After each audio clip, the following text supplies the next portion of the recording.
Hello everyone, I'm Dr. Anuj and in this video I'll be teaching you exactly how do you start investing your money from absolute zero. You might have no idea about what are the different schemes, what are the different asset classes in which you can put your money in, but this video will serve as a beginner's guide to knowing all of that. We're going to talk about almost every single investment asset class in this video, and let me tell you, I'll be breaking it down for you so simply that you would be understanding this even with no knowledge of finances. A disclaimer before I go forward, I am not a financial advisor, I am actually a doctor, but I am here to give you all the financial knowledge which the Indian education system never provides for you. Lastly, I would want to say that every single investment, it's your own personal choice and you should not take anybody's advice upfront, and it's all subject to market risk. With that disclaimer out of the way, let me start by telling you exactly how do you start investing from zero. So my friends, you might have just landed a job, congratulations, and your salary might be ranging from just 10,000 rupees, which was in fact my first salary, all the way to 2 lakh, 3 lakh rupees per month. So for the varied amount of people that are going to be watching this video, I'm going to be assuming a mean salary of 50,000 rupees per month. It's also going to keep the calculation simple.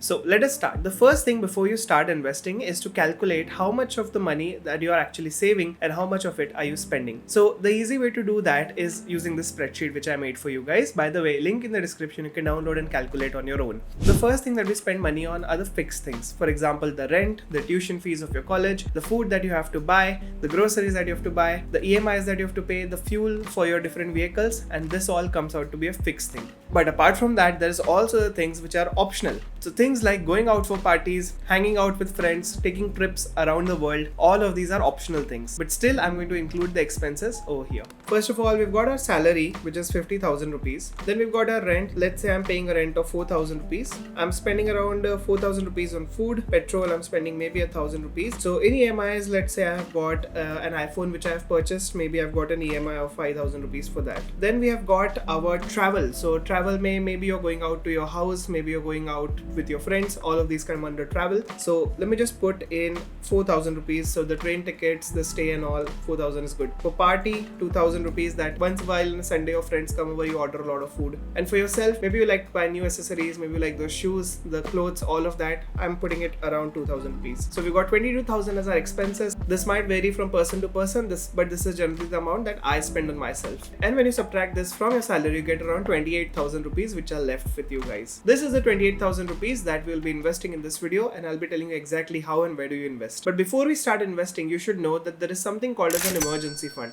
What is this emergency fund? Let's say that tomorrow your employer calls you and they tell you that you are fired from your job. And let's say that the new job opening starts 3 to 4 months down the line. How do you survive in these 3 to 4 months? The answer to that, my friends, is something called as an emergency fund. An emergency fund is that amount of money that will tide you over some unexpected things that happen in your life. So the usual way to calculate it is to calculate your total amount of spends in a month. For our case, it was 22,000 rupees, and multiply that by 6 months so that you're covered for, let's say, the next 6 months. So using our formula in our Excel sheet, we've already got 1,32,000 rupees as your emergency fund. Now 6 months is the ideal time. You can cover it for 3 months, you can cover it for 4 months, even for just 1 month if you feel like you're confident with respect to that matter, or if you're living with your parents and you feel like they will help you out from time to time. But for me, I would say 1,32,000 is a very good emergency fund that I can take a 6 months break and I cannot rely on anything. I can still live a good and decent life and not have to worry about how am I going to pay the rent or how am I going to pay my loans. So your first goal from your salary should be to save some amount of money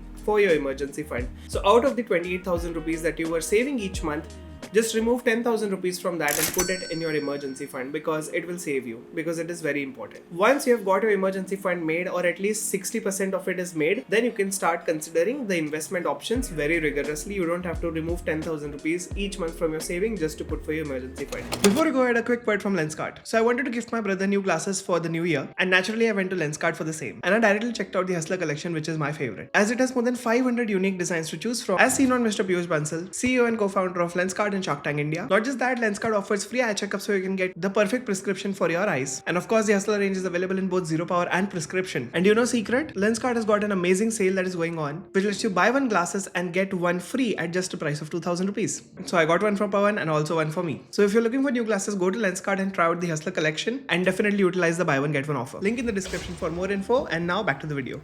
Oh. Okay. Enjoy. Alright, now that your emergency fund is done, let me talk to you about various different parts where you can invest your money. The first thing where I would like you all to invest your money is something called as mutual funds. What exactly is a mutual fund? Well, to understand mutual funds, you first need to understand stocks. What is a stock?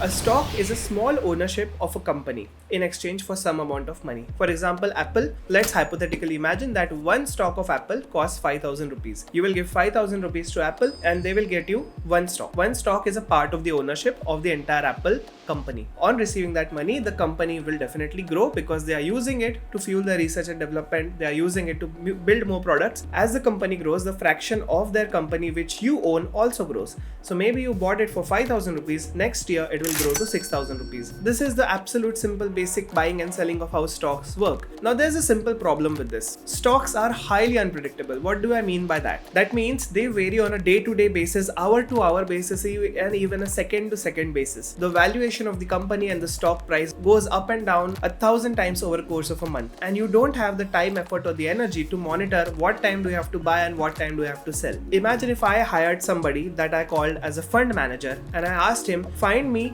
maybe 100 companies like Apple which are growing each day, and this fund manager is the one person who will be looking at which companies are going down, which companies are going up, and out of these fixed 100 companies, which company should receive what amount of money. And I give that fund manager 5,000 rupees. Okay, my friend, this is 5,000 rupees. Now you go ahead, buy stocks or buy different asset classes from the different companies which you have selected and invest according to you. Now this, my friend, is called as a mutual fund, and the person who manages a mutual fund is called as a fund manager. So when you are investing in mutual funds, you are not putting your money into just one company, you are putting your money in several different companies.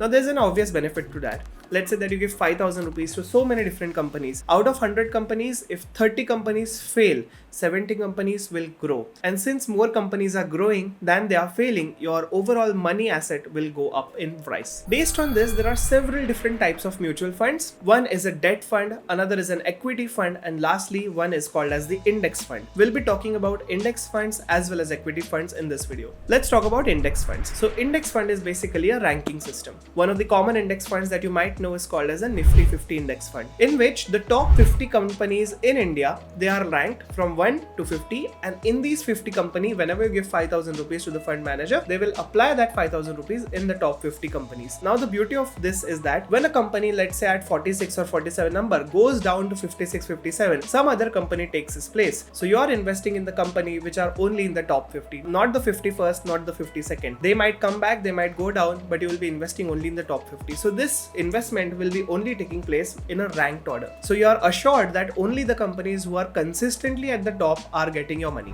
That's called as an index fund. Second is the equity fund, in which the companies are decided. So I have already decided 100 companies, and in this 100 companies, irrespective of whether they go up or go down, I'll be buying a piece of that company as a shareholder. This is the asset class which is personally my favorite, because in here we get high risk, high reward. And at a young age of around your 20s, you are expected to take high risk, high reward, because in the older age you cannot. Those were the two types of mutual funds. There is the third type also called as the debt fund, which I am not going to be talking about in this video. Like I told you about the index fund, let me tell you a bit in detail about the equity fund that we were talking about. Depending on the number of companies that you have in one mutual fund, that mutual fund is divided into 3 or 4 categories. Let's talk about the small cap mutual fund in the first place. These mutual funds, my dear friends, they are high risk, high reward, and this is the place where I usually put a lot of my money in because I like the high reward aspect of it. Similarly, you've got mid cap and multi cap. Multi cap will obviously have the lowest returns, but it will have maximum safety. It will not give you that much returns, but your money will be assured that it is not going anywhere. Mid cap is somewhere in between of this. So out of all of these mutual funds that you talked about, Anuj, where do you actually put your money? The one thing that should be constant is, first of all, index funds. Next, you can start investing in small cap funds, a few mid cap and a few multi cap. Small cap should always be on your portfolio. It is absolutely essential that you have some small cap, because at this point only you can take the risk. How do you invest, my friends? How do you start investing? You will need your Aadhaar card, you will need your PAN card and a few other bank details necessary, and you can start by downloading any application on the market. We've got Grow, we've got NJ. All of these are different applications. You can log in, sign up for that and start investing in mutual funds. There are better tutorial videos than this one that will teach you an exact stepwise guide on how do you buy a mutual fund. So now that I've talked about my mutual fund, how do you make sure that you are putting consistent 5,000 rupees every month in mutual funds? And that is where the concept of SIP comes into place. SIP is something called a systemic investment plan. It's basically like an EMI that automatically gets deducted from your bank account, but instead of going towards your loans, it goes towards investments. What an SIP does is that irrespective of how high or low the market is going, if you're averaging out your money spends over the course of an entire year, the high and low of the market will be negated and you will get a good deal almost every time. One pro tip I'd like to give you over here is that whenever the market is going down, that means whenever you feel like the stock prices are going down, the Sensex is falling, that is the best time to buy anything with respect to the stock market, because essentially all the stocks you're getting at a lower price.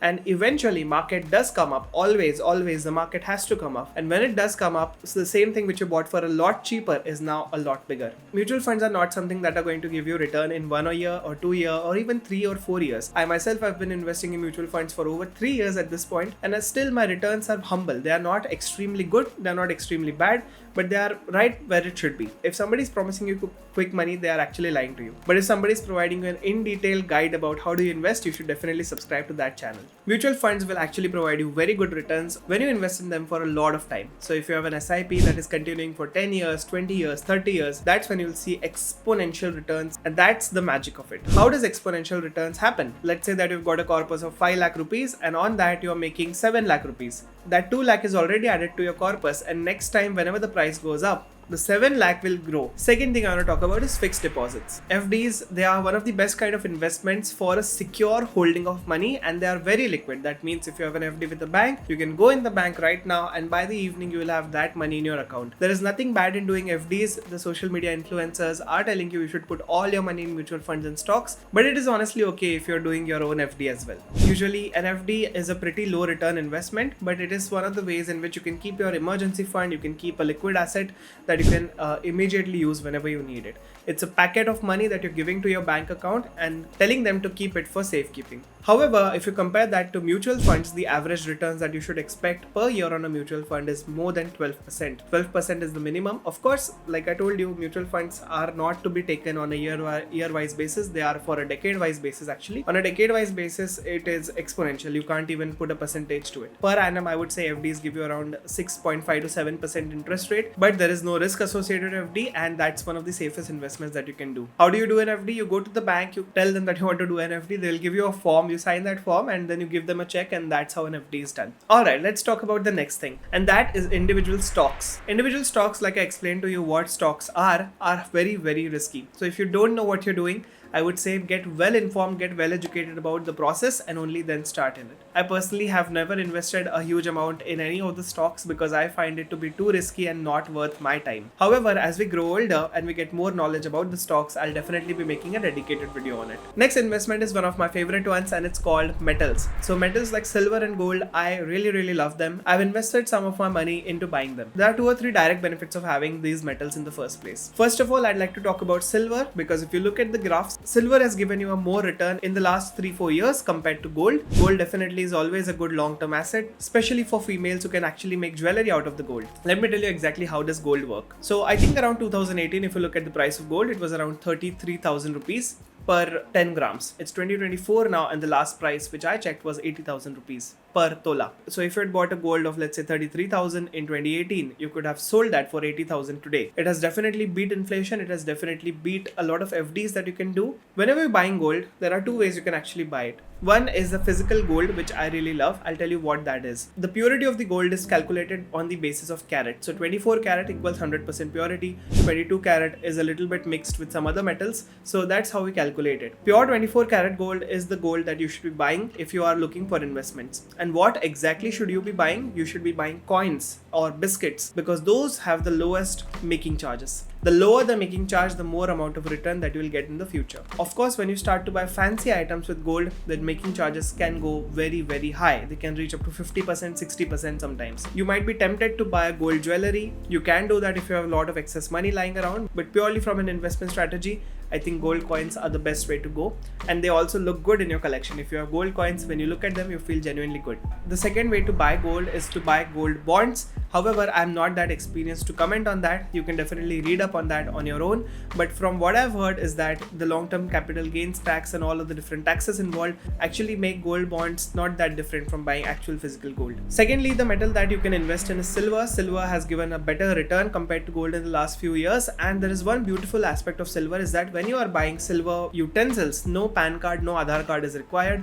And when you're selling those utensils, there is literally no PAN card, Aadhaar card required, because they all come under personal belongings. The same way that you buy, let's say, Parle G ka biscuit, you are not required to give your PAN or Aadhaar. Similarly, for silver, you are not asked for any of that. Last but the most important asset in which you should invest in is yourself. So investing in yourself is one of the most underrated things you can do. When you invest in yourself, when you learn new things, when you learn new skills, that's when you actually have exponential returns, more returns than mutual funds or stocks. If I did not learn how to edit videos in the first place, I would not have a YouTube channel of 1.4 million subscribers today. If I did not learn how to play the guitar, I probably would not have impressed that girl. Similarly, when you invest in yourself, the returns are not quantifiable in real life. The results are actually beyond computation. So I'd like to end this point by saying that if you have a good opportunity to invest in yourself, like getting a course that will help you clear your NEET PG examination, like the NEET PG Ultimate Success Blueprint by Dr. Anuj Pachhel, your one and only, you can use the code INVESTMENT for getting 15% off, and you will land up a good PG seat, you become a good doctor, and after becoming a good doctor, you help a lot of people, and you also earn good decent amount of money. I think that one single investment of maybe 2000 rupees will change your entire life. So this was my small video on how to exactly start investing as a beginner. I hope that you have found this helpful, and if you did, please make sure to subscribe the channel, and most importantly, like this video. Every single person who has got to this point has to like this video to show me their support. And if you need a part 2 of it, let me know down below, where I'll be going down into different asset classes like real estate, stocks, and gold bonds. That's it from my side, and I'll see you in the next one. Goodbye and take care.